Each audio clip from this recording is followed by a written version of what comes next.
You have to not laugh because I have to edit it out clean.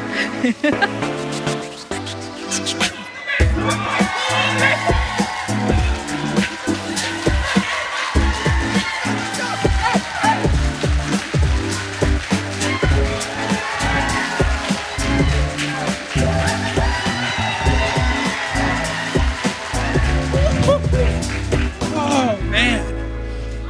Thank you. Auckland, Aotearoa, a.k.a. New Zealand, what is good? Thank you all so much for coming out to the show. Make yourselves a round of applause for coming out on short notice.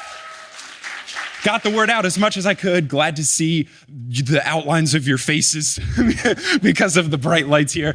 I am so excited to be here in this wonderful city, in this wonderful country. Been having a wonderful time here. Kelly and I have been here for the past 2.5 weeks or so, and it has been a delight. We were hiking in the South Island, came up to the North Island, did some city stuff, and now we're going to talk about books. Woo! So, we are here for this first act to discuss potentially 2 chapters, depending on how much we get through. Chapter 6 for sure, and as much of Chapter 7 as we can get through of the 4th book in the Percy Jackson series, The Battle of the Labyrinth. I'm not going to be talking about it alone, though. I will be joined by a guest, fan favorite. You know her, you love her. I also love her, too. Proof, this silicone version of a ring here because we're traveling. Make some noise for tonight's guest. It's Kelly Beckman Schubert. Oh! A surprise reverse entrance. How's it going, Kelly? I found that back entrance and I wanted to use it. You told me before that you were going to do it, and I completely forgot. Yeah, so you genuinely took me by surprise. In the curtains, and that is made for me. That's where I'm coming from. How are you? I'm good. Have you had a fun time at the merch table before the show? I have. I love being at the merch table before the show, also during intermission and after the show, because I get to meet everybody, and then it feels like I'm talking to all my friends. What a wonderful time. Have you enjoyed your time here in New Zealand as a whole, Auckland specifically, etc.? Yes. I mean, as you know, we've been loving New Zealand. It's been wonderful to be here. We've been in Auckland only for like 2 or 3 days, but it's been wonderful here as well. I really like it. And yeah, it's been wonderful. It has been wonderful. You know what else is wonderful? Percy Jackson and the Olympians. Let's get right to it. Where we last left our heroes in terms of the story, we had just finished up chapter 5. They had just decided that they were going to go into the labyrinth, the titular now it labyrinth. Begins. Yes. Now it is here. So chapter 6 is called We Meet the God with the Two Faces. And I wrote Professor Quirrell, but let's actually try to guess, as I always do, what this could be. The only thing I could think is that, I don't know, maybe it would be them meeting Hephaestus already, but I don't feel great about that. He just kind of feels like the most labyrinthy god, but as you will see, this guess is completely wrong. Well, yeah, I just forgot that like minor gods was an option. Mm-hmm. I guess we haven't met any, so I don't know if I forgot or just didn't know that was in play. But yeah, certainly an interesting character with the two faces that we are soon to meet. So our team is now in the labyrinth. Narrator Percy starts right off the jump with, quote, "We made it 100 feet before we were hopelessly lost. Things are off to a great start." Love that right off the bat. He says that the tunnel doesn't look anything like it did the last time because this is the same entrance that they were in before when they were doing the fight the scorpions fun time. And then they accidentally went into the labyrinth for like 10 minutes. Right, but it took multiple hours of real lifetime. But yeah, he says it looks completely different. He says that now it's more like a sewer and there are portholes, but the portholes just lead into infinite darkness. Now, Annabeth starts guiding them with the thought of keeping a hand on the left wall at all times, thinking that that would allow them to easily backtrack. From experience, from trying out the maze in Puzzling World in Wanaka, that doesn't work at all. We went in and we saw the sign. I don't know how many of you folks have done it. It's very fun. And we did complete it, the hard mode version of the labyrinth. And I guess anyone listening at home after the fact, there's a cool place in Wanaka, New Zealand called Puzzling World. And they have a big wooden maze in the back. And they have a sign that says, oh, the simple version should take 60 minutes to complete. And the complicated version could take up to 90. And Kelly and I were like, all right, whatever.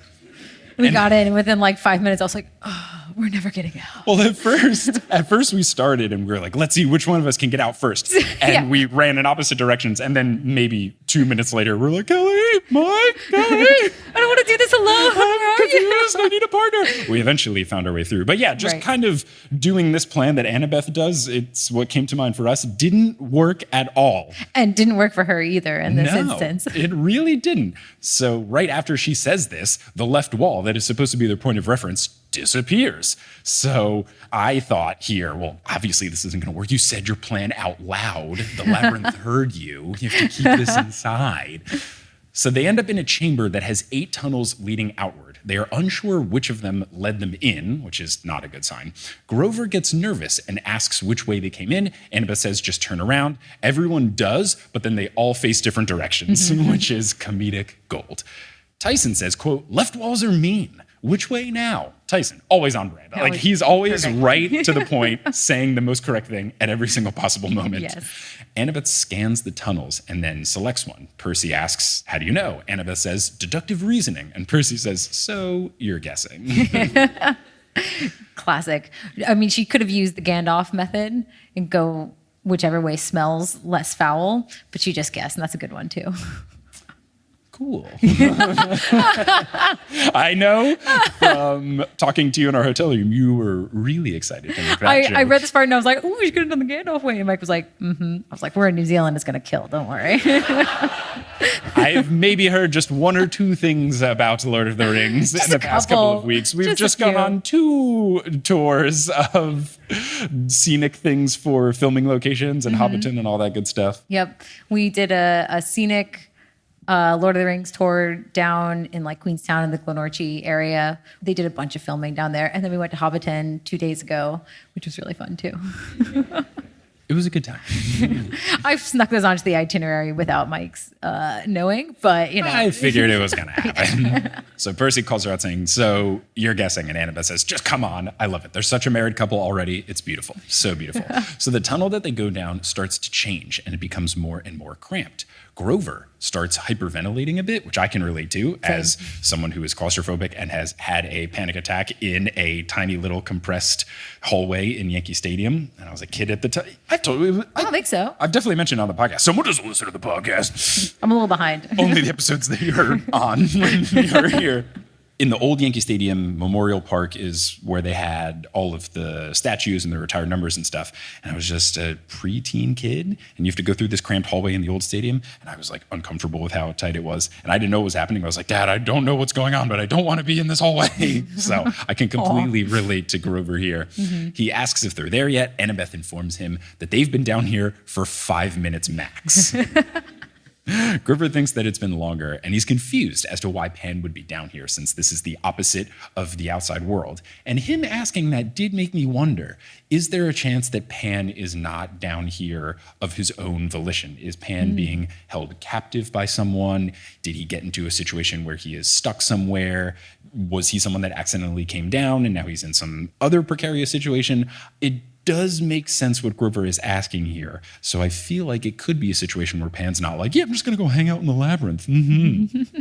I put on my emotionless face while you give your ideas. And your trapdoor has not been activated.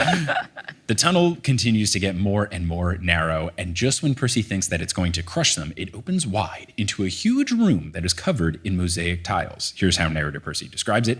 The pictures were grimy and faded, but I could still make out the colors: red, blue, green, gold. The frieze showed the Olympian gods at a feast. There was my dad, Poseidon, love when he calls him dad, always good, with his trident, holding out grapes for Dionysus to turn into wine. Zeus was partying with satyrs, and Hermes was flying through the air on his winged sandals.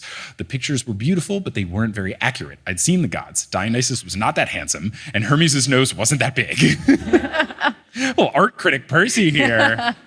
Actually, there's a 3-tiered fountain in the middle of the room, and it looks like it's been empty for quite some time. Percy wonders what this place is, and he starts to say that it looks Roman. Annabeth finishes his sentence, because they're married, and she can tell that this room and the mosaics are 2,000 years old, which is wild.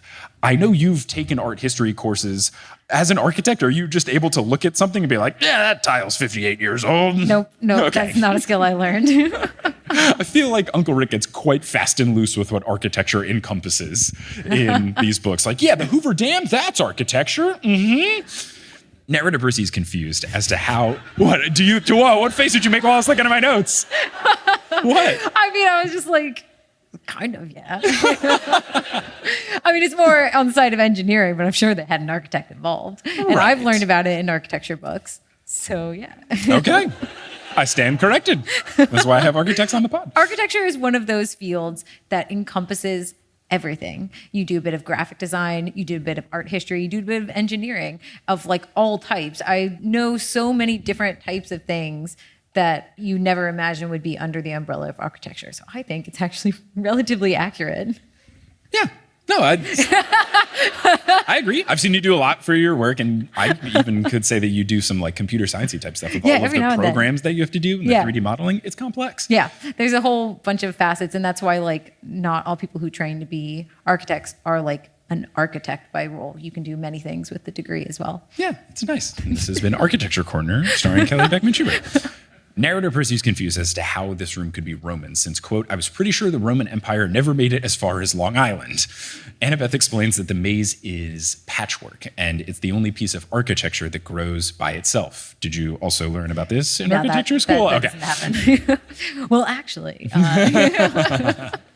Percy notes that Annabeth makes it sound like it is alive. And then they hear a groan ahead of them, which causes Grover to ask them to please stop talking about it being alive. Smart decision from Grover. Annabeth says, fine, and tells them to move forward. Tyson double checks that she means towards the bad sounds. He asks, towards the bad sounds? Annabeth confirms because the architecture getting older is a good sign because Daedalus's workshop should be in the oldest part of the labyrinth. It's a good theory. Yeah. In theory, that's where they should go. Yeah, I think it completely makes sense. Yeah, doesn't work either, but a good idea. It's a good thought. She's putting her head's in the right place. Mm-hmm. She's doing her best. It's not necessarily working, but she's trying. Yep. And it's the thought that counts. Yep. Narrator Percy says, quote, that made sense. But soon the maze was toying with us. We went 50 feet and the tunnel turned back to cement with brass pipes running down the sides. The walls were spray painted with graffiti. A neon tiger sign read, Ma's Rules. And then Percy says, I'm thinking this is not Roman, I said helpfully. Narrator Percy notes how things keep changing. Even the floor changes from cement to mud to bricks to back to some of its previous forms.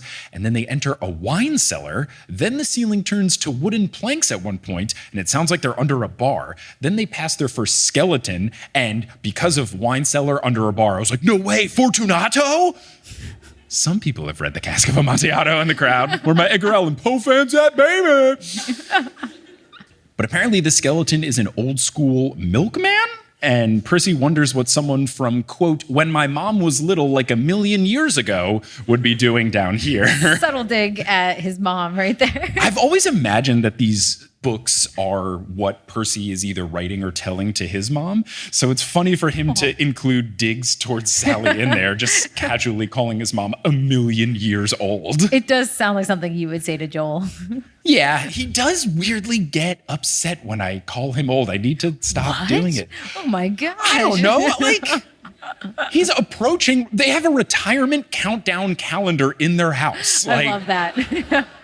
I don't know what else to tell you, Dad. They use a Christmas countdown calendar from 1 to 24 to count to the 25th, but they put it up 2 years before and they count down the months until retirement. They've repurposed an advent calendar into a retirement countdown calendar. It's fantastic. They're really looking forward to it. Mm-hmm. If anything, when I call him old, it's a compliment because people get surprised at my dad's age because he looks so young for his age. So Joel, I know you're listening to this probably on the drive from Houston to Dallas to visit Megan and your wonderful granddaughter, Aurora.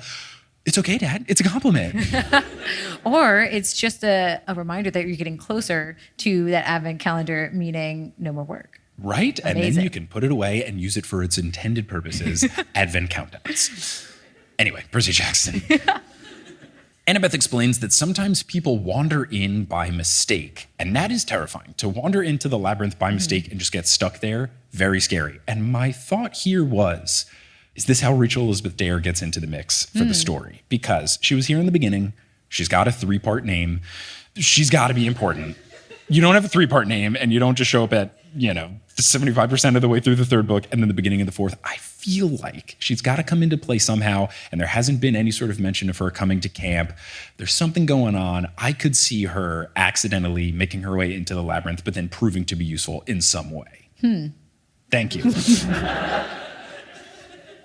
Annabeth continues, some come exploring on purpose and never make it back. A long time ago, the Cretans sent people here as human sacrifices. That's also terrifying. Very terrifying. We're only a couple pages into being inside the labyrinth. I do not like the labyrinth. Not a fan of the labyrinth. It's very scary.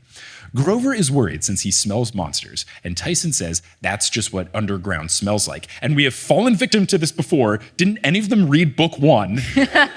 This is exactly what happened when they were inside the St. Louis Arch, and Grover said, oh, it smells like monsters. And they're like, that's just what it smells like in here. Why don't we ever listen to Grover when he says it smells like monsters? It's his, not his one thing, because he's gotten so much better at other things like magic and reed pipe songs and all of that. But still, like, Grover is the resident nose expert. Why are we not trusting his nose? I don't understand.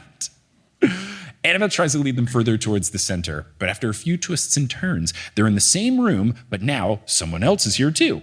Narrator Percy says, what I noticed first were his faces, both of them. They jutted out from either side of his head, staring over his shoulders, so his head was much wider than it should have been, kind of like a hammerhead shark looking straight at him. All I saw were 2 overlapping ears and mirror image sideburns. I feel like an illustration in the book would have helped here, because I was a bit confused with the visuals of it all. I want to know about the overlapping ears. That's the part where I can't quite visualize it. I'm imagining, and this will translate well to the podcast, I'm sure. Of course. I'm imagining like face, other face, and then they share an ear in the middle, maybe? Which direction does it face? I mean, I could see the faces being side by side, laterally, right? Like, yeah. Face here, face there. What? No. Wait, they're facing one this way. Oh, one that they're way. facing. Like they're facing out and out. Yeah. Okay. Like a nose and eye facing that way. So it's like in Katamari Dmaacy where you've got your cylinder head. Yeah. But then face on the flat end of the cylinder going out that way. So the ears are going that way, and that's why I'm like, which one? Oh well, it could be. They could be like back to back heads. Like it could be like head, and then they share the ear. Yeah. Okay, cool. No, but what I'm saying is, do they have 2 sets of ears? No, because in a couple seconds, he says, I do have ears, and I'm like, but where are they? By overlapping ears, I could see it being a situation. Oh, I know what it is. They probably have the same ear hole, but then there's like an ear and an ear, but it's like one bigger hole in the middle. I think we're going to have to wait for the series to get this far for us to know what this looks like. Or maybe Dr. Moya will know. Maybe, because maybe Jonas has a thing, like maybe someone's got a picture in an old mythology book. I'm sure people will tweet out something. And all the people listening home, this is why I got to come to live shows. Come on. You can see all the wonderful hand gestures we're making as we describe how the face works. Mirror image sideburns, that's a bad look too. Uncle Rick, though, loved the description. This is confusing, but it was confusing in a fun way. I like it. I like it a lot. It's like if you put pants on a dog, would it be over 2 legs or 4 legs? Yeah. I felt like it was that kind of a problem, which is like an interesting one to think about. One of the greatest debates of all time. Of course. Now, he is dressed like a New York City doorman as well, which is a nice little vibe. His left face says, well, Annabeth, hurry up. And the right tells her to ignore left face's rudeness and come this way instead. Tyson, always right to the point, that funny man has 2 faces.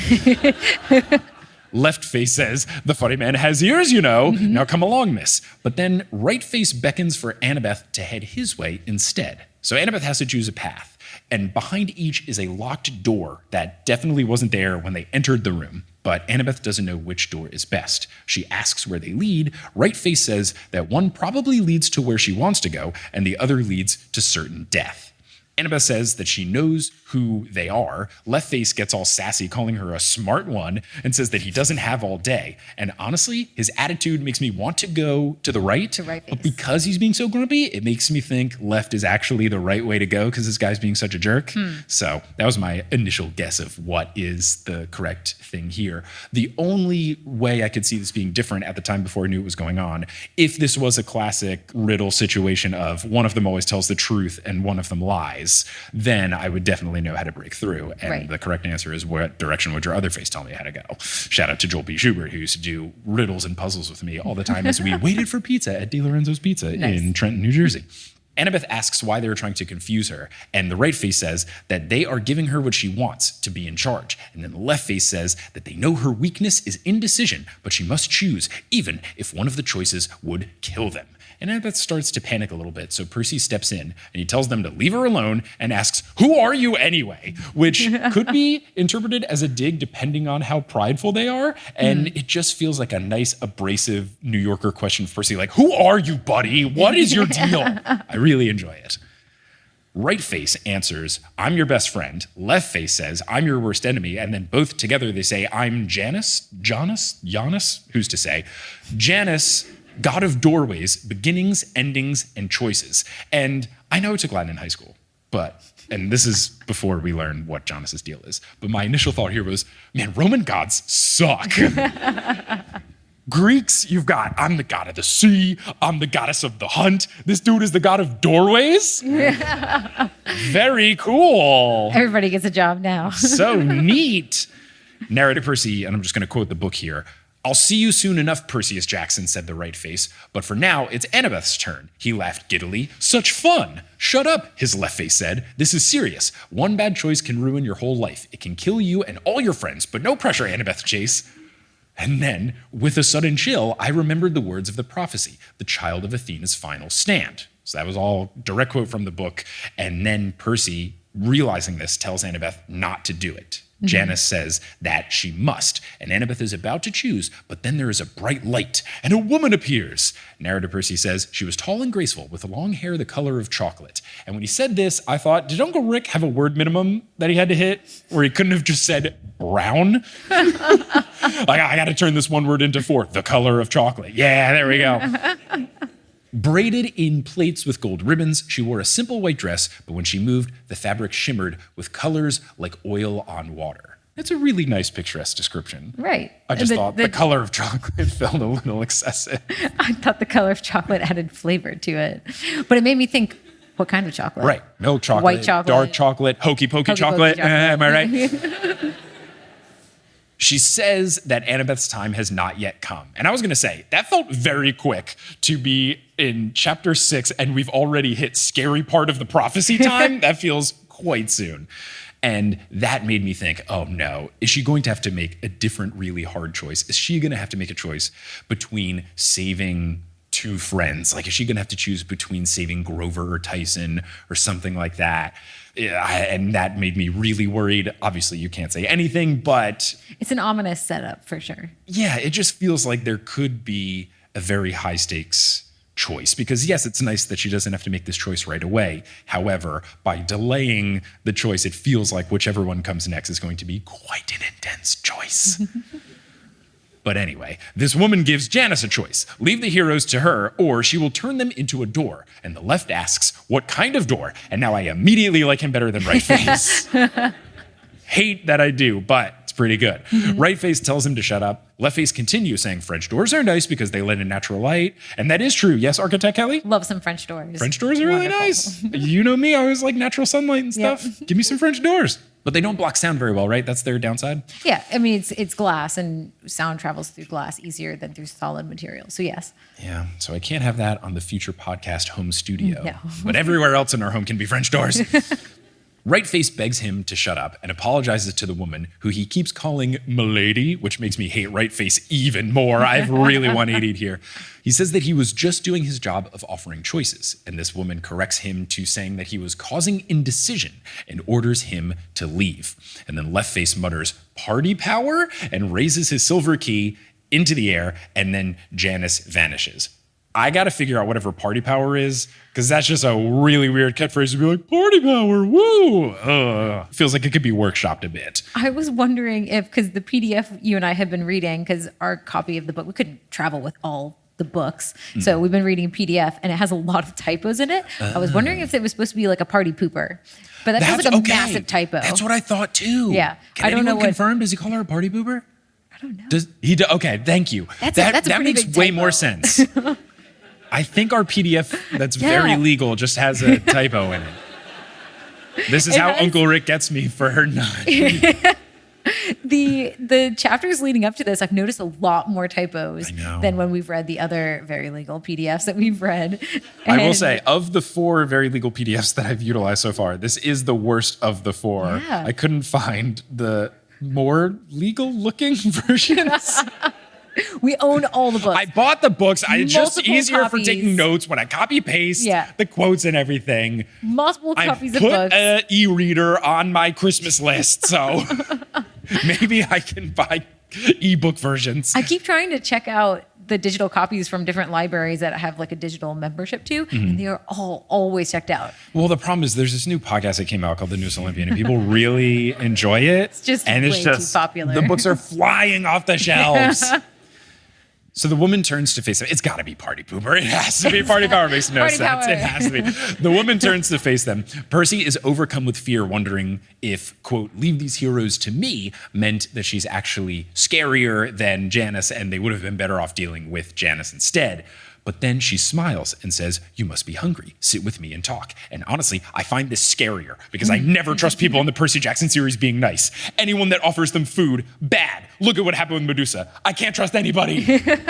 So she waves her hand, and the Roman fountain in the room begins to flow. There's a marble table with sandwich platters and lemonade pitchers that appears, and Percy asks who she is, and she says, Hera, Queen of Heaven. And now I'm feeling a little bit better, because we've met Hera before, and unless she's a sneaky double agent, she should be a good person. Feeling a little bit better about this.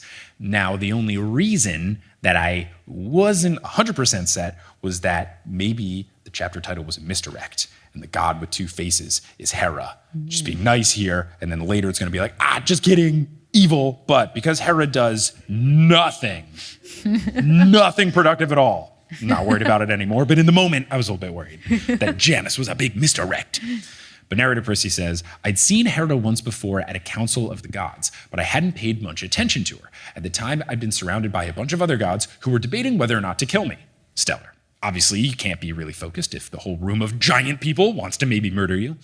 Percy is struck by how normal Hera looks, just like a regular mom. They eat. Hera instructs Grover to use his napkin, not to eat it. Very mommy of her to do.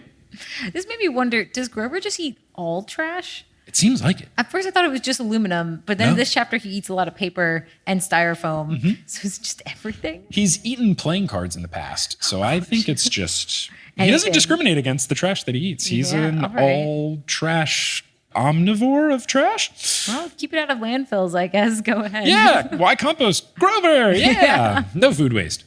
So she makes sure that Tyson has enough food, and it's all just seeming very great.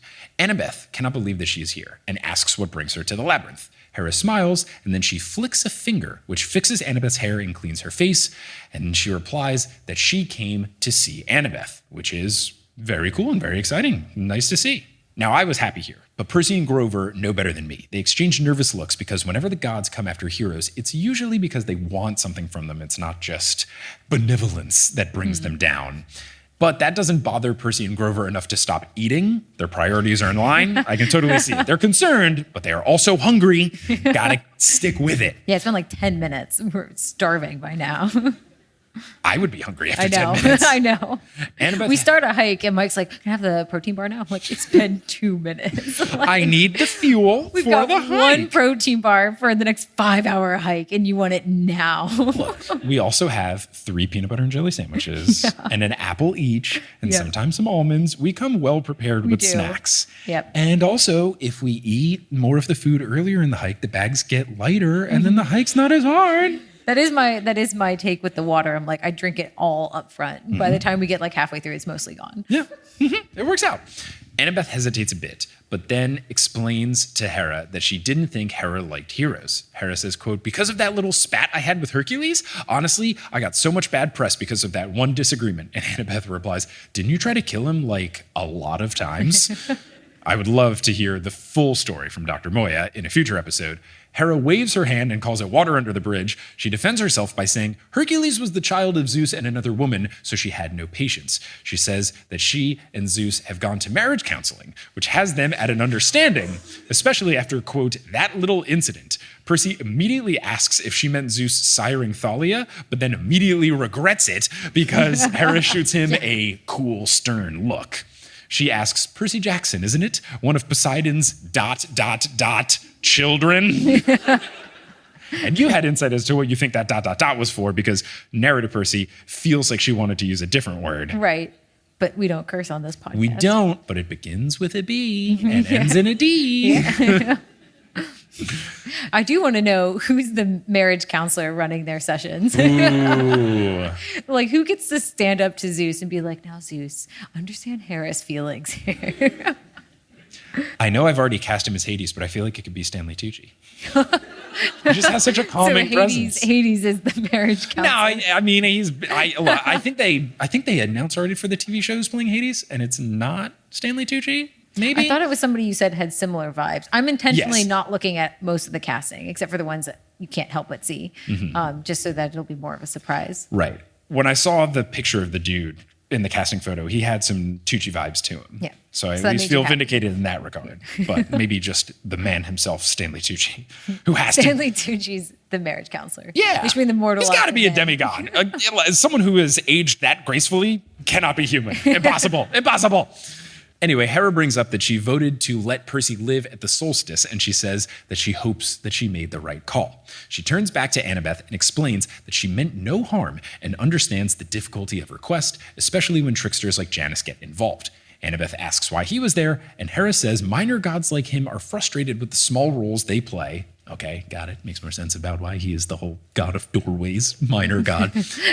And she worries that some of these minor gods could be easily swayed to support the rise of her father, since they have little love for Olympus. And Percy, potentially for the reader's benefit, goes, your father? Oh, right, to remind us all that Kronos is her dad. He then thinks about how Kronos technically is his grandfather, but then he tries to put it out of his mind as quickly as he can because it's too weird. Hera says, we must watch the minor gods. Janus, Hecate, who is now a leading character in Hades 2, which got announced very recently, which I'm very excited about. And then the third name, Morpheus. Morpheus! I'm sure because of how they named things after different religious figures in the Matrix, that Morpheus is probably a Greek god, but for a brief moment, I was thinking that they were doing the thing where, Houdini is like Earhart. Yeah.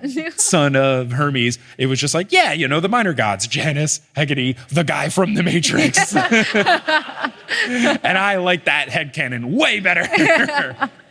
Wait, is it Hecate? Is that really what it is? Yes, it's not Hecate or Hecate. I thought it was Hecate. No, it's Hecate. Whoops. I only know this because in a previous episode, we had Alyssa Esteban on, and she corrected me to say that it's Hecate. Yeah, there's a whole lot of words. When I read this book, when I read Lord of the Rings, I just have my own head version of how they're said, and it's usually like, and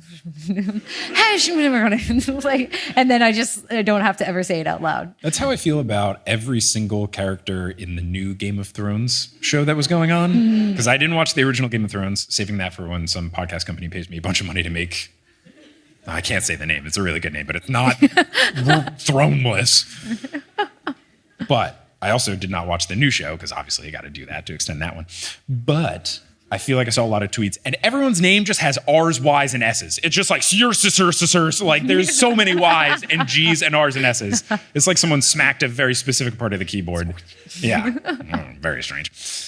Percy then remembers what Mr. D, who he did call Dionysus, and not Mr. D, which is very rare of Percy. Yep. Not a fan of Dionysus enough to call him by his name, so the fact that he called him Dionysus, I found very intriguing. Percy remembers that he went to check in on the minor gods, and I definitely remembered that too. I didn't remember that.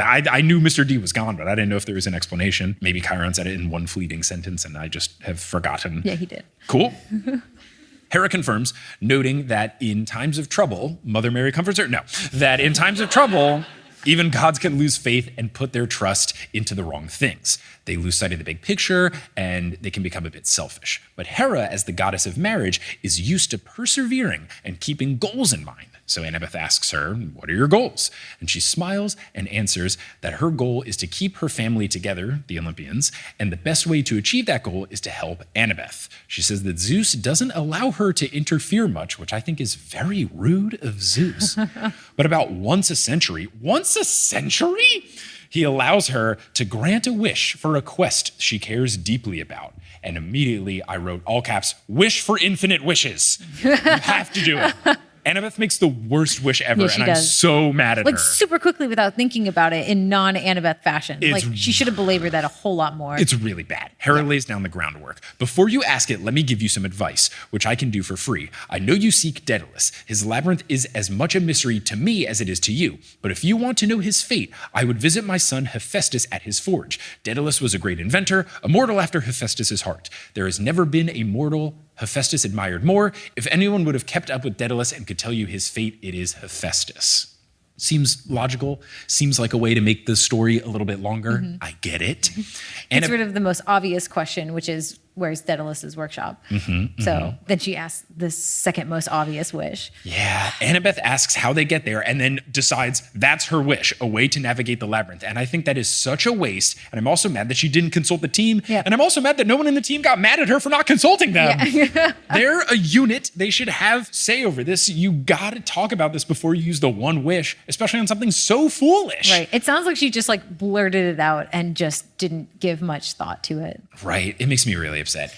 It is kind of a logical second wish, but it turns out to really backfire. It just feels like it was so rushed and it didn't need to be. And you could have thought about it for maybe 4 seconds. I get that Annabeth is stressed out here and a bit scared, but come on. Ugh. First time I was really frustrated with her.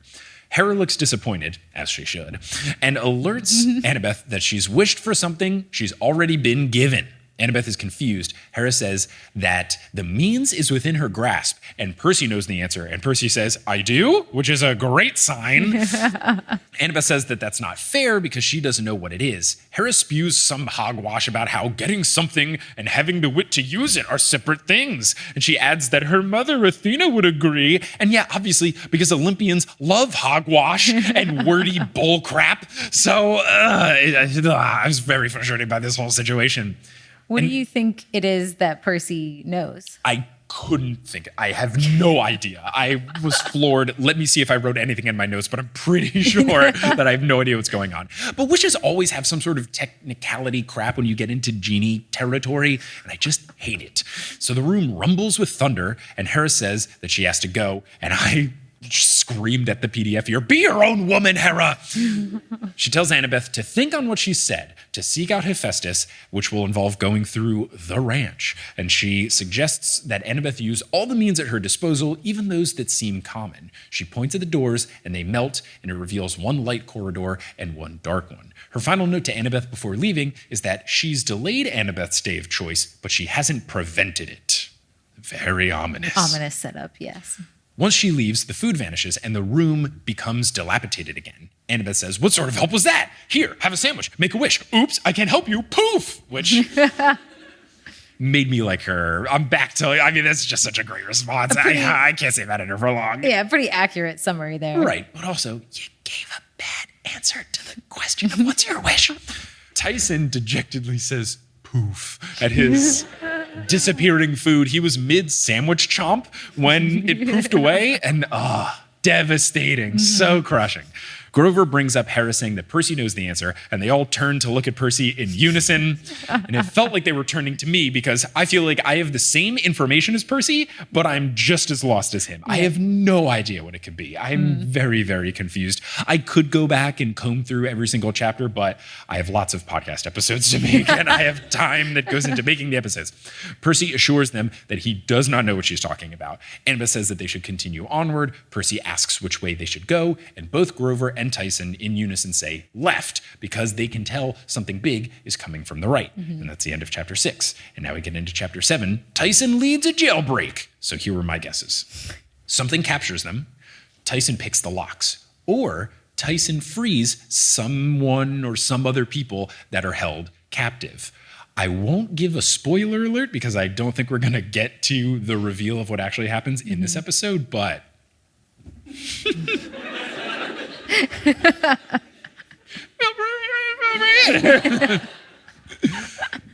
So because nothing good can ever last for the team, the left tunnel is a dead end, and it's blocked by an enormous boulder. And because of all my Hades the video game playing, I thought, is it Boldy? Who is your boulder friend? You have a boulder friend in Hades the video game. Interesting. You Okay. give him gifts, and then eventually he gives you gifts in return. It's fantastic. So there's some sort of creature on their tail. Percy asks Tyson if he can clear the path. Tyson says yes before Percy can even finish the sentence, which is very cute. He's able to break them free, and then they all work to close the gap behind them. They do, but Grover then realizes that they've trapped themselves because on the other side of this newfound entrance is a bunch of metal bars, and it turns out that they're in a cell. Through the bars are rows of cells around a center courtyard with 3+ stories of metal doors and catwalks, and Percy identifies it as a prison, and he begins to suggest Tyson break them out. But Grover shushes him as they hear someone speaking. The language is strange. Tyson's eye widens, and he says, "Can't be," which has me incredibly intrigued. And Tyson bends 2 bars wide enough for him to fit through, meaning everybody else can fit through, and he is off. Grover tries to get him to stop, but it's to no avail. And the team chases after Tyson. While they are doing so, Annabeth identifies their location as Alcatraz, which on brand, San Francisco, makes sense that she would know it. And my question here was, are they in literal Alcatraz or are they in Labyrinth copy of Alcatraz? We soon learn they are in literal Alcatraz. I think it's interesting because there are I've never actually been to Alcatraz. I have not been to it. I have just been near it in boat-type vessels. But there are some unexplained escapes from Alcatraz, the unescapable prison, some unexplained escapes. I like to imagine that they were in that cell and went into the labyrinth. Ooh, very cool. I like that a lot. A worse fate in there, but Unless you work your way out. unless you find your way out again, Or you get a bunch of free food from Hera. That's a pretty cool thing that happens in the labyrinth. Yeah. Grover tells them to stay still. Tyson tries to continue, but Grover grabs him and holds him back with all of his strength. Grover, Whoaver, very strong. I was quite impressed here. He points to a monster that narrator Percy describes as so horrible that his stomach did a somersault. This is how he describes it. It was sort of like a centaur with a woman's body from the waist up, but instead of a horse's lower body, it had the body of a dragon, at least 20 feet long, black and scaly with enormous claws and a barbed tail. Her legs looked like they were tangled in vines, but then I realized they were sprouting snakes. Why is it always snakes? It's always snakes. It's always snakes. I don't know. Snakes all the time. Hundreds of vipers darting around, constantly looking for something to bite. The woman's hair was also made of snakes. Why is it always snakes? Like Medusa's. Weirdest of all, around her waist, where the woman part met the dragon part, her skin bubbled and morphed, occasionally producing the heads of animals, a vicious wolf, a bear, a lion, as if she were wearing a belt of ever-changing creatures. I got the feeling I was looking at something half-formed, a monster so old it was from the beginning of time before shapes had been fully defined. This is wild, and I need Dr. Moya to tell me about this immediately. Mm-hmm. Yeah, me too, because I don't know the history of this character. Not at all, but it's going to be a significant section of the Dr. Moya episode at the end of our Book 4 coverage. Tyson says it's her. Even more ominous. Tyson, has he been in the School of Chiron of plot and saying really ominous things? Because Tyson is really up in the drama here with his short little phrases. Yeah, definitely. So they hide, and it seems like the monster is talking to someone on the second floor in this strange language. Percy asks what the language is. Tyson says, quote, the tongue of the old times, what Mother Earth spoke to Titans and her other children before the gods. Percy's surprised that Tyson can understand it, and he asks him to translate. So then Tyson does his speech mimicking thing, and he relays, you will work for the master or suffer. He then mimics the other person in the conversation saying, I will not serve. So then as the monster, then I shall enjoy your pain, Briares? Moya will tell me in a couple of months. Tyson lets out a gulp when he says the name, which narrator Percy notes is the first time that Tyson has ever broken character while doing this voice mimicking thing. As the monster, Tyson continues, if you thought your first imprisonment was unbearable, you have yet to feel true torment. Think on this until I return. And then she flies away with huge wings that Percy hadn't even clocked at first. Mm-hmm. So she somehow gets scarier. Yep. Grover says it is the worst smelling monster he has ever encountered. Tyson reveals her name to be Campe? I don't know how to pronounce an E with a caret on the top of it. Again, Dr. Moya is really going to come in the clutch here. reveals her name to be Campy, and identifies her as Cyclope's worst nightmare. He explains that she's kind of like the boogeyman for Cyclops' children. She was their jailer in the bad years. And Annabeth chimes in to say that when the Titans ruled, they imprisoned Gaia and Oranos' earlier children, the Cyclopes and the Hecatoncheires. This is a really bad episode for me trying to pronounce things. Percy, along with me, is confused by the second one. I think he says like the hecka what? Which Annabeth explains translates to the 100-handed ones. And they live up to their name by having 100 arms and hands. And they were the older brothers of the Cyclopes. Tyson says that they were powerful, they were as tall as the sky, and they were strong enough to break mountains. Tyson says Campy worked for Kronos and kept them locked in Tartarus and tortured them until Zeus came. Zeus killed Campy and freed the Cyclopes and the 100-handed ones to help fight against the Titans in the big war. Percy then asks who was in the cell, and Tyson identifies him as Briares, one of the 100-handed ones. So Percy wonders how a cell could hold someone as tall as the sky and asks why he was crying. Annabeth suggests that they investigate. So they get close to the cell, and they hear this weeping get louder and louder. Narrator Percy says, as we approached the cell, the weeping got louder. When I first saw the creature inside, I wasn't sure what I was looking at. He was human-sized, and his skin was very pale, the color of milk. Again, white? Was that so hard to say? He wore a loincloth like a big diaper. His feet seemed too big for his body, with cracked, dirty toenails, 8 toes on each foot, but the top half of his body was the weird part. He made Janice look downright normal. His chest sprouted more arms than I could count in rows all around his body. The arms looked like normal arms, but there were so many of them all tangled together that his chest looked kind of like a fork full of spaghetti somebody had twirled together. Several of his hands were covering his face as he sobbed. And then Percy says, either the sky isn't as tall as it used to be, or he's short. 1, cool, sick burn, Percy, but 2, this guy is crying. Maybe he's up on the disses. Ridiculous. So before we learn more about this character, that is actually the end of this episode of The Newest Olympian, give it up to Kelly for being a wonderful guest for this first act. Both Kelly and I will be back after a brief intermission. See you all very soon.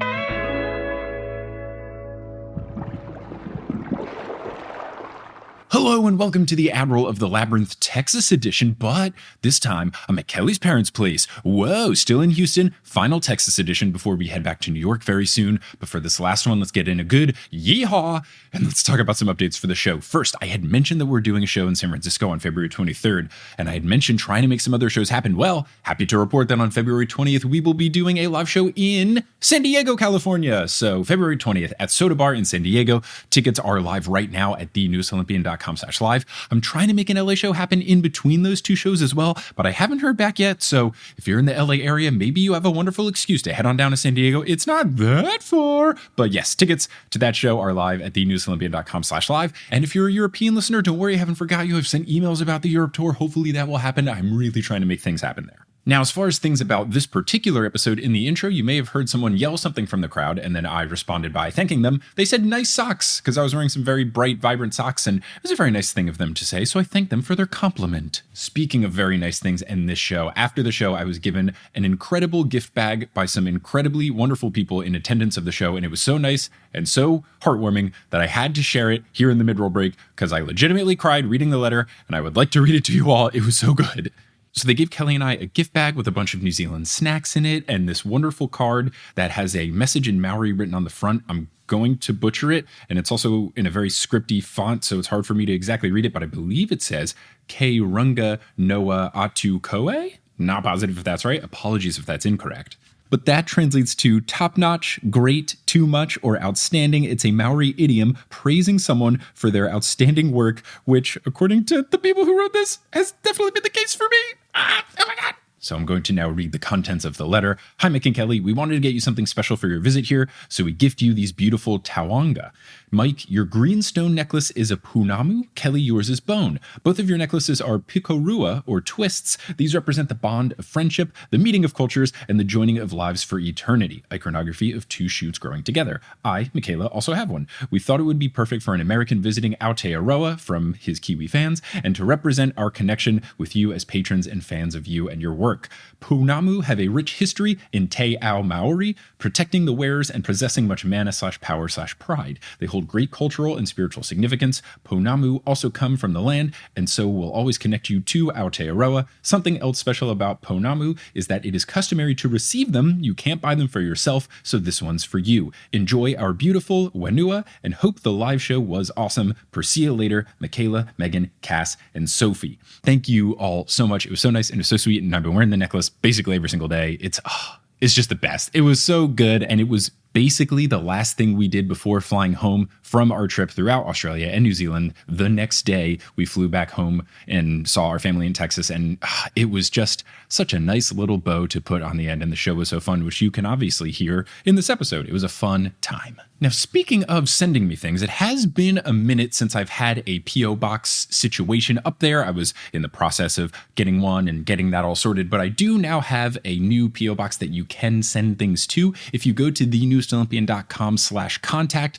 that is where you can find the snail mail address if you so desire to send me something. Some folks have asked. I wouldn't normally be talking about this unless folks had explicitly asked me about it. So now that I do have a P.O. box, it is there. You are under no obligation to send me things, but people are very nice. But yes, got that all situated. And that's also where you can find links to all the social media and all the other places that you can follow the News Olympian if you want to stay up to date with things that we're doing. Hey, now it's phone mic because I recorded this mid-roll break very early and some other things came up since recording it. First, for things specific in this episode, I did get an e-reader for Christmas, so now I won't have to deal with the very legal PDFs. Please do not sue me, Rick Riordan/Disney/Hyperion Books. I promise I've also bought the books, but now I have the ebooks too. And second, in the Q&A, I'm going to talk about my favorite Whitaker's chocolates, and I forgot to say that I liked the Peanuts Lab a whole heck of a lot. The Peanuts Lab is really good.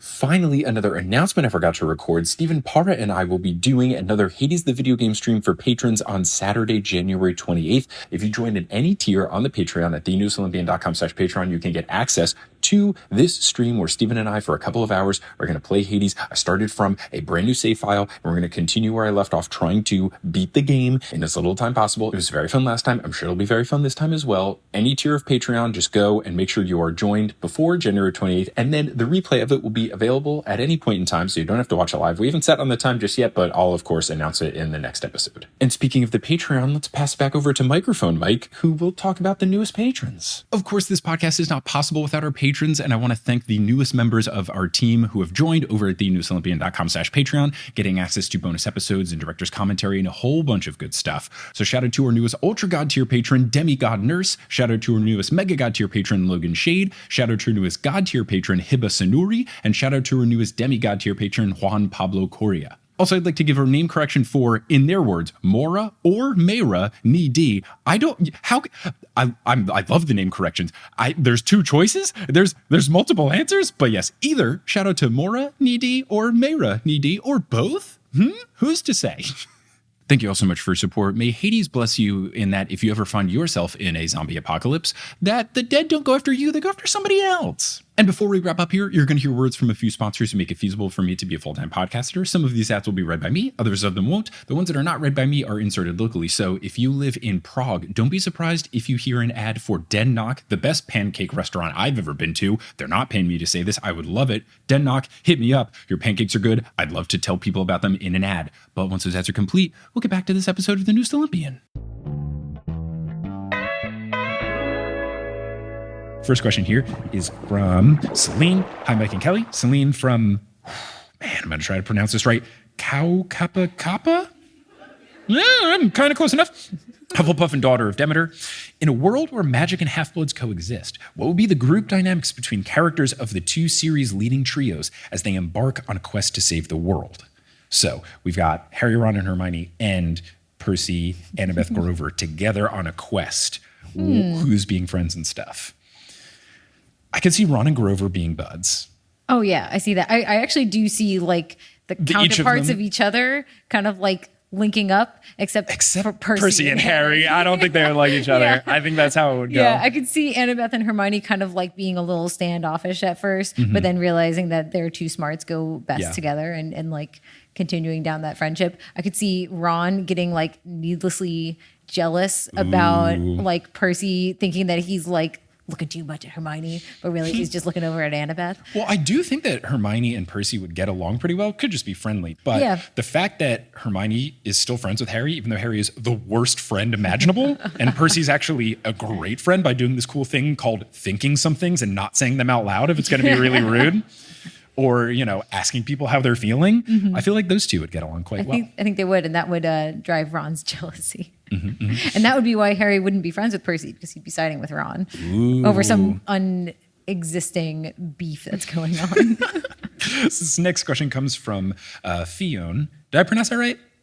Fion? Okay. They ask, hi, so you're on book 4 of 5 for the first series of Percy Jackson. Any thoughts on the main podcast question yet? Is this the book series we've all been sleeping on? Spoiler alert, yes, but I want to keep making the show because it's fun. But we've been sleeping on these books. They are so good. Follow-up question, what's been your favorite New Zealand specialty food? A lot of people were asking about snacks and all of that. I did enjoy pineapple lumps quite a bit. Hokey Pokey ice cream, quite delicious. I do think, though, we've had some food here. One of my buddies from college, Ben, lived in New Zealand for a couple of years, and he gave us great food recommendations. We went down a little bit south of here to Wang Wang Pancake and got some incredible Asian food. Awesome stuff. These really soft pancakes with different fillings that you can get. Super delicious. Very good. Got some really good ramen at Tanpopo Ramen, a little bit north of here. It was really good. These were really good, hole-in-the-wall type places where the meals were $10. It was fantastic. Yeah. I've been going to a number of cafes, and it seems like here every cafe has 2 types of scones, urban cheese and date. And I love it. I'm just alternating between the two. Yeah. It's why have any other flavor? You're right. These are the 2 that you want. So that's what I've been really enjoying. But the first time we went to a cafe, I was like, ooh, what interesting flavors. Went to the next one, I was like, I've seen these before. Went to the next one, I was like, all right, I'm seeing a pattern here. I think I'll get the other one this time. So this next question, this is just from Alice, and a lot of people ask this, so I'm realizing it might not be a thing. Many people asking if Hokey Pokey chocolate is a thing. So when we landed in Christchurch and did the show in Christchurch earlier, we had asked everyone to send us food recommendations, and we've been eating them over the course of our 2.5 weeks. We're checking all the boxes. It's been great. I guess Hokey Pokey, is that mostly just the ice cream flavor? Okay. And we've had the ice cream flavor. Yeah. But then Whitaker's has a Hokey Pokey chocolate. Yeah. Which we're going to go find tonight because we haven't had that one yet. I did find it strange that when we saw it in the grocery store, it did say new. Because I think when someone described it, they were like, yeah, you can get it in ice cream or chocolate. So it sounded like a normal thing. So apparently, yes, it is a thing. And it's Whitaker's, which we've had. Quite delicious. So they're not sponsoring it, but we're going to get some Hokey Pokey because we can't really transfer Hokey Pokey ice cream with us in our flight home. But Hokey Pokey chocolate should get the job done. Okay, so this is from Reese. They say, just wondering which hikes you did and which was your fave. Thanks for coming to NZ. We really appreciate it. I think our favorite hike was the Rocky Mountain hike down near Wanaka. Awesome hike. Wasn't too hard. The views were incredible, super stunning. On one side, you get all these really good mountain views. On the other side, you get these lake and water views and rolling hills. It was so good and a very quick hike. Yeah. Loved it. I think that's probably both of our favorite hikes because you're kind of on the highest peak of a valley. So you're just seeing, it was so cool. You're just seeing everything. It was really amazing. We stayed up there for a long time. The couple that came up behind us immediately turned around and left and we're like, what? It's very strange. Yeah, we were up there for quite some time taking a ton of photos.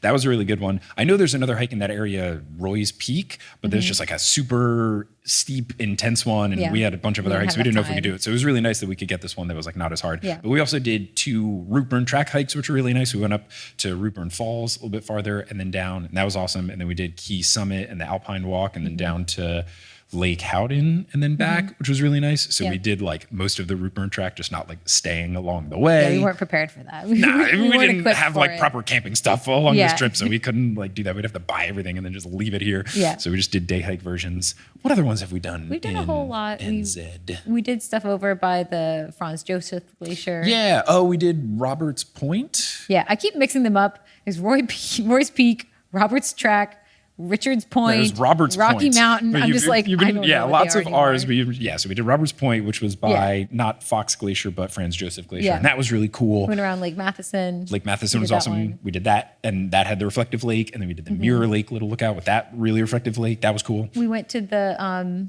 Cascade Creek. Oh, the Gorge. Oh, that one was really cool. That was your favorite. Yeah, the Hokitika Gorge, where it's the water looks like Glacier Freeze Gatorade. Yeah. Or I think I don't know if you call it differently here. The Yeah. light blue Gatorade, which Yeah. my Australian friend Tim at least said, I think they call it like Arctic Blast, or it's a different word, but Yeah. that water is like unreally Yeah. teal blue. Like it looked fake. It That was was supposed wild. to be a really short walk. We were there so long because he wouldn't stop taking pictures. I took so was many just photos of like- it. It was so cool. I was like, we actually like have to go at some point. And then another one that was underrated, on the way to doing the root burn stuff, we stopped by Cascade Creek. They have a little nature walk because there was a river with all of those like really pretty things that we learned are weeds, but are Yeah. gorgeous. The little purple things are like, oh yeah, they're weeds. It's like, even the weeds here are pretty? Yeah. What? Everything Yeah. here is pretty. It's not fair. It's Yeah. wild. And it's also funny just doing so much driving that we did. Like there was a point when we were in Queenstown driving where I've just like grown desensitized to just like how pretty everything in New Zealand is. Just like, oh yeah, another mountain valley that we're driving through. yeah, we were like driving. I was Ridiculous. like, if we had just like been plopped here as the first place, we would just like get out of the car and stop. But like we're just like, yeah, I gotta keep driving. Let's go. Yeah. So this next question is from Hannah. Hannah says, yo, what are your favorite Kiwi snacks / what are your favorite Whitaker's chocolates? So we had one of like the a like ginger fancy orange ones. It was like a one. ginger mandarin orange one that was really That good. was pretty good. And then we're gonna try out the Hoogie Pokey. Mm-hmm. And then as far as the snacks, I'm trying to think of the other ones. I mean, You Tim really Tams I liked- know aren't like just kiwi, but they're very good. Yeah. I had the mint chocolate deluxe one. I think that's my favorite. We've like been trying all the ones. I know people are like big on double coat, but the mint chocolate deluxe was really good. Did a good Tim Tam slam of that. And then what's with the two chocolate milks, the Lewis Road Creamery, really good. And then the other one's like Pooey. Pooah? Yeah. Yeah. Poohoy. Thank you. Yeah. Not, yeah, sorry. Those were both really good. And Yeah. people were saying like there's like kind of a debate. I think they were kind of like apples and oranges of chocolate milks, where like they had different enough tastes that I think we can just like both of them and not have to fight against each other because they were both scrumptious. Yeah. And pineapple lumps. Pineapple lumps, We really quite like tasty. Those are great. They used to be better. They got what happened that they got worse? They changed the recipe. Ooh, we need some I'm going to have a vintage word with ones. Mr. Lump. And then follow-up question. Also, my husband wants to know, have you had LMP yet? Yes. Which we have had, and it was very good. They also asked what's our favorite hike. We kind of already yeah. answered that. But yeah, LMP, LMP quite we good. really enjoy, Quite yeah. good. And we heard it's also a great mixed drink, like with whiskey, which we haven't had yet. Right. / I don't think we will be able to have, but we'll put that on the future for when we Yeah. return to try to make that happen. Okay, so this next one is from Madison. Hi, Mick and Kelly. Hope you enjoy all the New Zealand food while you're here. Lewis Road Creamery Chocolate Milk is to die for. My question is Greek myth themed, but really about Hades the video game. Of all the gods and goddesses, major and minor, and mythological people we've met in the Percy Jackson series, who do you think we might see in Hades 2? But they've wrote it as Hades the video game 2. We get Apollo finally, which has been confirmed. Hopefully Hera and Hephaestus too. Hephaestus was mentioned because if you get far enough in the game, there is like a Hephaestus thing that you can unlock, but it's not him. I would imagine that Hephaestus shows up. I would guess Hera as well. I feel like any Olympian that wasn't in the first one, they're going to get into the second one. And then follow-up question, what wild weapon do you think that the main character in this game, Melano, I don't know if that's how you pronounce it, Melonui? We'll find out when I play the game. What do you think they're going to get, such as the gun? There was a gun in Hades 1. I don't know, because it seems like it's more of like magic-based than weapon-based, so I don't really know, but I am very, very much intrigued to play Hades 2 all of the time. It's going to be the return of me clicking, which is what Kelly calls Hades 1, because it involves like a lot of clicking, because I play mouse and keyboard, and my mouse is like kind of loud. Super so loud. Kelly has fun names for all my different video games. That one's my clicking. baseball one is me playing with my balls, and then Spent so many hours playing with his balls. It's ridiculous.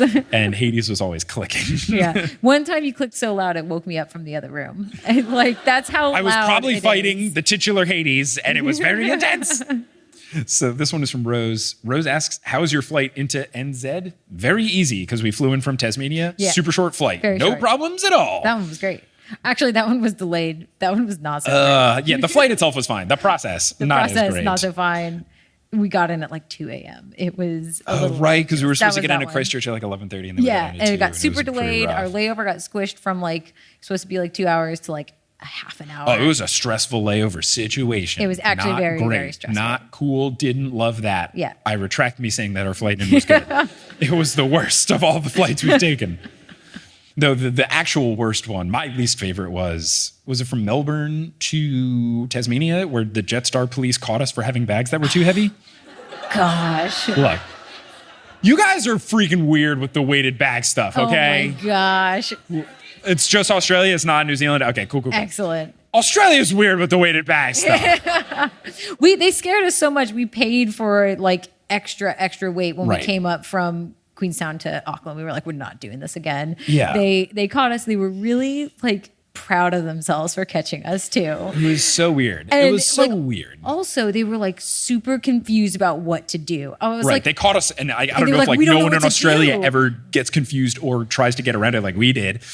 yeah, they were just like, we don't know what to do with your bags now. The check-in's closed. I was like, then why did you check? Like, if you didn't have a solution, why did you find out that they're too heavy? Yeah, they didn't know how much to charge us. They were trying to charge us like so much. It was like, it ended up being more than the price of the tickets. It was absurd. It was absurd. And then after that, the flight was delayed another hour. Yeah. And we were just like, if we just hadn't checked in on time. Right, if we were just a little late, they we would were, like, because 5 they minutes left later. eventually after Yeah. they did the bag weight police. Yeah, that was ridiculous. So weird. Not a fan. No. Ugh. Anyway. Rose asks what our favorite North Island city to visit so far has been. We've literally only did Auckland. Well, actually, I really enjoyed Hobbiton as a city.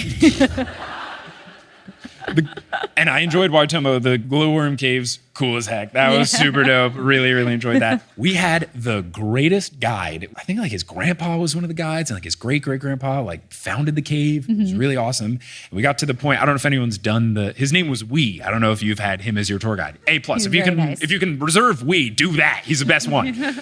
But we got to the point in the caves where like you get to the cathedral part with the echoes and he like asks if anybody can sing and no one sings. And he's like, oh, I'm not a very good singer, but I'll sing. And then he sang the song like in Maori and we were both in tears. It like- was so touching. It was so touching. good. Like everybody, as soon as like the lights came back on, everybody was like clearing their throats. I was like, oh, everybody was crying. Yeah. When he like sang, like we got underground and all of a sudden I was like, oh, I forgot that I was a little bit claustrophobic. I don't know if I like this. And then he started singing and I was like, it's beautiful. I don't care. It's wonderful. It was great. And you were a little bit nervous about being in Yeah. the cave, I just was a like little deep nervous. down. But then once He that started happened, you were singing, I was totally like, fine. "Ah, it's beautiful. I don't care anymore." Yeah. Okay, so I think this is a great place to end it because this did come up earlier in the episode and we didn't actually address it. So this is from Jess. Jess says, okay, but I need an answer about how do dogs wear pants because I am team back legs only. Jess also signed it with PS, suck it, Wellington. Ha ha ha ha ha! And didn't know Auckland really hated Wellington. Someone else made their email subject line, Wellington is cocky about being the capital. So, dogs wearing pants. Do you think it's all for just back legs? Like Jess, I am team back legs only. I'm team back legs because that's how like dog costumes are made, right? Yeah. But I think the key is that we're not looking about the legs here. The more proper way to adjust it is where's the waist of the dog? And you can't say that the waist of the dog is like where the legs like kind of, it's too stumpy. The Right. waist of the dog is like the middle where you like grab it by this, you know, that's also the intent of pants is to cover the butt, right? yes. So yes. that's the Gosh, only the number one purpose of It's pants. not to cover the legs. It's No, to cover the butt. Yeah. Yeah. So if you do it the other way, it's like halfway up the butt, and that's Right. not doing its job. So you gotta, Right. yeah. And the other thing is that it's more fun if it goes that way because then the tail is completely covered. So then you can have the tail poking out of the pants, Yeah, which it's is cute. very fun. And if you do the other way, the tail's just like on top, like sticking out. That's not as much fun. So I'm glad you're on the right side of history. Mm-hmm. This is why I've married you. Now we will end the show. Thank you all so much for coming out. Really appreciate it. This has been such a blast. Give Kelly a round of applause for being an incredible guest for both acts of the show. There was a lot of work that went into making this show happen, from like legality purposes to just like all the things that went into actually making it happen. It was like honestly like a bit stressful at time, but seeing all of you here and having such a fun show and answering a lot of fun questions. I could have done Q&A for like 3 hours. This has been so fun. This has made it all worth it. So please give all of yourselves another round of applause for being such a wonderful crowd and making this possible. We are definitely going to try to make a return trip to New Zealand happen, and I guess we'll go to Wellington too. But obviously we will come to Auckland, and we hope to return for like a true proper tour as opposed to like vacation. Oh, and let's also try to make shows happen along the way. But really appreciate you all coming out. We do have to be out of here kind of soon, so I'm going to get to the final thing where I try to combine the taglines of the two shows, and I should probably come up with a better way to do this. But as they say in the Percy Jackson world, when they go kayaking in the Doubtful Sound like we did, which was really cool and highly recommend doing all of that, No, I want to do that one second. As they say when they are eating the magical concoction that definitely feels like a wizarding food of hokey pokey ice cream, because that totally feels like it could be in Hogwarts. Wizard on. But when they're going on a kayaking trip to the Doubtful Sound, they all say, I'll pursue you later. Thanks so much for coming out, everybody. Natural.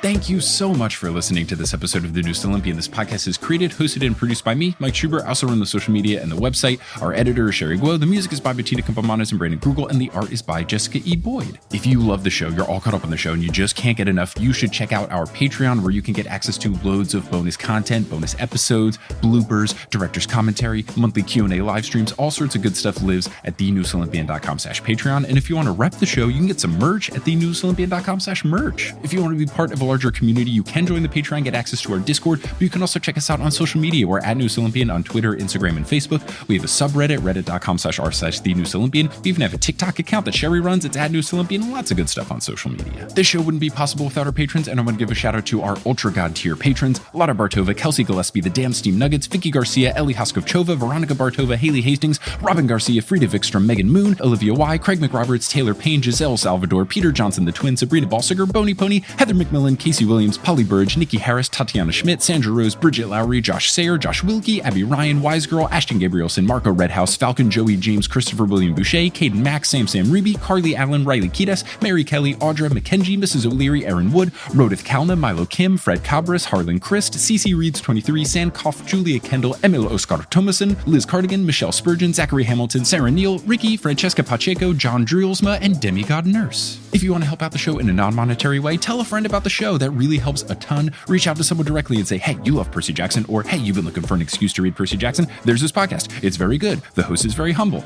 You could also talk about us on social media or leave us a rating and review on whatever podcast app you're using. All these things help, and I really appreciate all of you who have done that or will do it in the future. But I'm just so thankful that you listened to this episode, and I hope you tune into our next episode where we finish up Chapter 7 and cover some Chapter 8 with Red from Overly Sarcastic Productions. But until then, I'll pursue you later.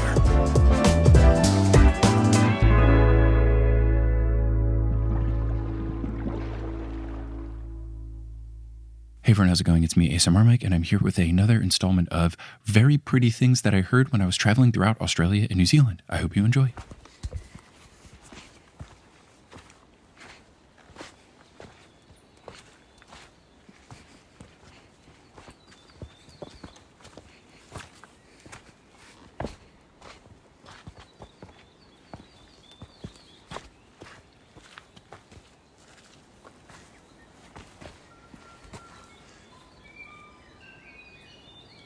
Thank you for listening.